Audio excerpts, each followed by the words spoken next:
pa rin natin na binabantayan ang LPA na nasa silangang bahagi na po ng Kabisayaan. Halos nasa boundary na po natin, gaya po ninyong nakikita.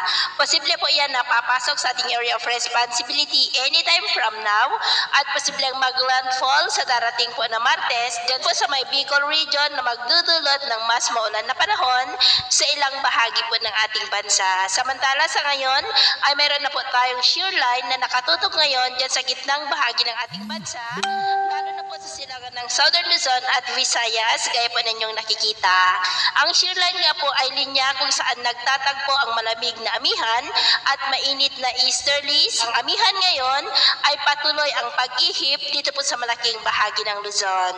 At sa atin naman pong long range forecast ay nananatili pa rin na may banta ng bagyo sa unang linggo pa lang ng susunod na buwan, gaya po ninyong nakikita, at ang development ng mga ito ang ating babantayan kung matutuloy po ang mga yan o hindi.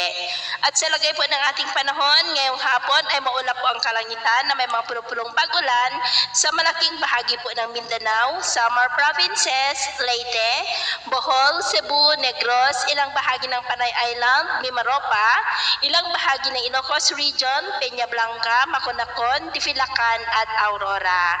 At sa susunod po ng mga oras ay posible pa rin ang mga isolated rains, pero sa ilang mga lugar na lamang po, lalo na dyan sa ilang bahagi ng Aurora, Catanduanes, Palawan, Oriental Mindoro, ilang bahagi ng Kabisayaan at Cotabato. Kaya mag-ingat pa rin tayo dahil posible pa rin po ang mga banta ng mga pagbaha at pagguho ng lupa.